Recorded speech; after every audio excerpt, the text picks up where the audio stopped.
Bonjour les sportifs connectés, c'est Jérôme du blog montrecardogps.fr. Aujourd'hui, Suunto vient de sortir les guides.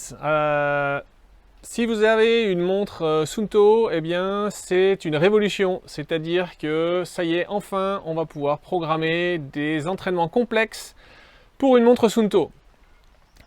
Alors ça fonctionne avec des partenaires. Jusqu'à maintenant, on pouvait transférer des données d'une montre vers des applications tierces comme Strava, TrainingPeaks, Nolio. On pouvait transférer des itinéraires d'applications partenaires comme Strava ou Komoot. Et là, en fait, Suunto élargit encore ces transferts de ces applications partenaires vers les montres Suunto. Donc avec les Suunto Guides, on va maintenant pouvoir programmer des séances de fractionnés complexes, pyramidales, par bloc, n'importe quoi.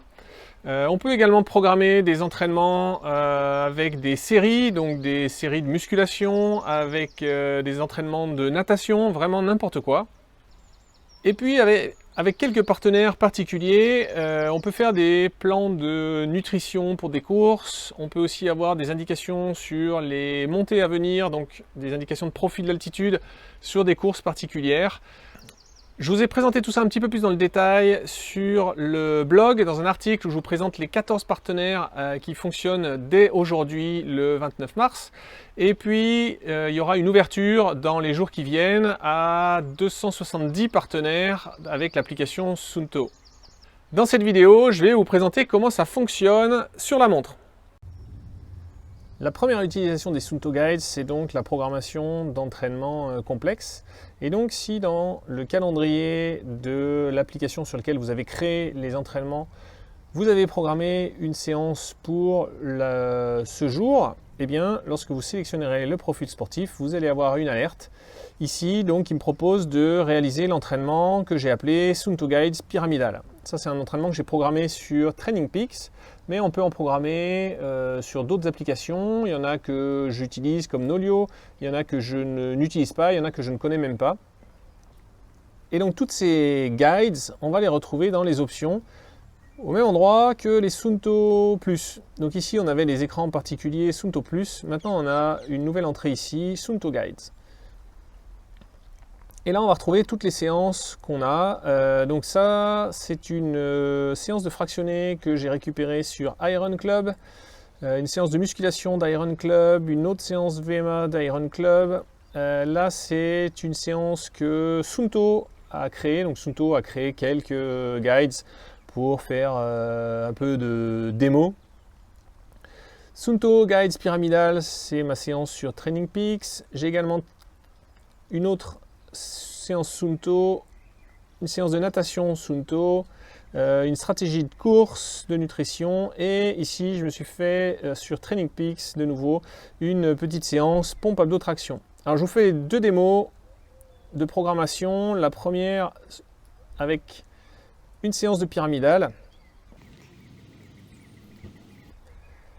Donc on a ici l'indication de la première phase, 2 minutes d'échauffement avec un objectif de zone cardio.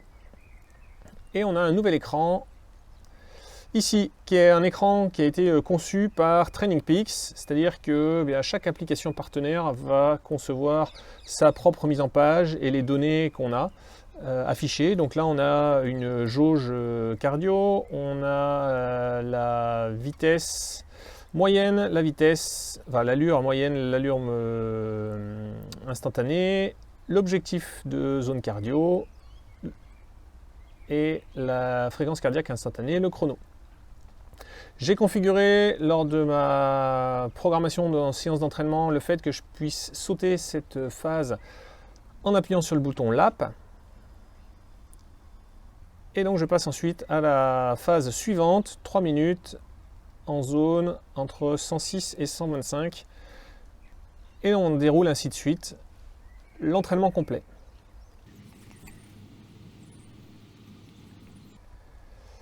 Une fois que la séance est terminée, ici il n'y a rien de nouveau, donc il n'y a absolument pas de détails sur les réalisations par phase du fractionné. J'ai ensuite programmé une séance de musculation pour vous montrer ce que ça peut donner. Pompe abdos traction, donc cette fois Je la sélectionne. Et c'est parti. J'ai donc une première phase qui commence par 10 tractions. Là, vous voyez que les données, il n'y a pas grand-chose. Et notamment, j'ai pas pu me passer d'une donnée de distance ici lors de ma programmation sur TrainingPeaks. J'ai néanmoins programmé le fait qu'en appuyant sur le bouton Lap, je passe à la phase suivante. Donc là, 20 pompes. Une fois que c'est fait, 40 abdos. Et voilà ce que ça donne, une séance de muscu. Maintenant, pour que les Suunto Guides fonctionnent, il y a plusieurs choses. Il faut déjà une montre Suunto S à numéro.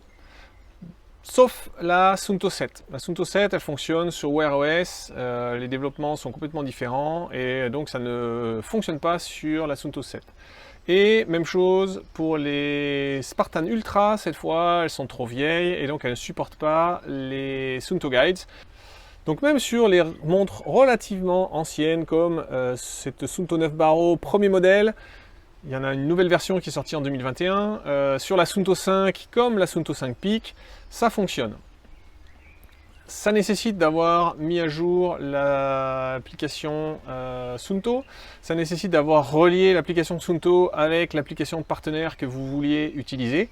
En revanche, il n'est pas nécessaire d'avoir un compte payant sur l'application partenaire. Ça dépend vraiment de l'application partenaire. En fait, le transfert ne nécessite pas un compte premium, comme ça peut être le cas sur Spotify pour les montres Garmin par exemple. En revanche, si le fait de créer un plan d'entraînement est payant dans l'application partenaire, eh ben, vous allez devoir payer pour pouvoir créer votre plan d'entraînement. Donc là, il faut faire le tour un peu des fonctionnalités des différentes applications pour voir si vous y trouvez votre compte et voir ce qui est possible en payant ou pas payant. Exemple simple, sur TrainingPeaks, on peut programmer gratuitement une séance pour le jour même et pour le lendemain. Par contre, si on veut programmer des séances sur la semaine, eh bien là, il faut une version payante avec un abonnement. Ensuite, dans l'application Suunto, vous pouvez aller en haut à gauche sur la montre. Là, vous voyez qu'elle est en train de synchroniser. Et ici, j'ai les Suunto Plus Guides où je retrouve les séances qui sont synchronisées avec l'application Suunto. Chaque fois que vous voulez transférer une séance, le transfert se fait automatiquement de l'application tierce vers l'application Suunto. Par contre, il faudra faire une synchronisation pour les transférer de l'application Suunto vers la montre. Ensuite, il y a quelques petites limites. C'est pas aussi simple que si on crée un entraînement directement dans l'application Suunto. Par exemple, il n'y a pas d'alerte si jamais on dépasse le plafond ou on est en dessous du seuil des limites cardio qu'on s'était fixées. Il n'y a pas de compte à rebours lorsqu'on s'apprête à changer de phase. En fait, dès qu'on change de phase, on a la notification. Ce qu'il faut voir, les Suunto Guides, il faut voir ça comme des applications tierces qui vont déclencher des notifications lors d'événements particuliers. Donc au bout de 10 minutes d'échauffement, au bout de 30 secondes sur une séance de fractionné, au bout de 2 km sur une séance, sur une phase de travail. Voilà, donc il y a un déclencheur qui déclenche une notification. Et ensuite, il y a un écran particulier, et cet écran, je l'ai déjà dit, on ne peut pas le personnaliser. Cet écran, il est conçu par l'application qu'il a créée, et donc un entraînement créé sur Nolio, TrainingPeaks ou Iron Club, eh bien, n'affichera pas forcément les mêmes données et avec la même disposition d'écran.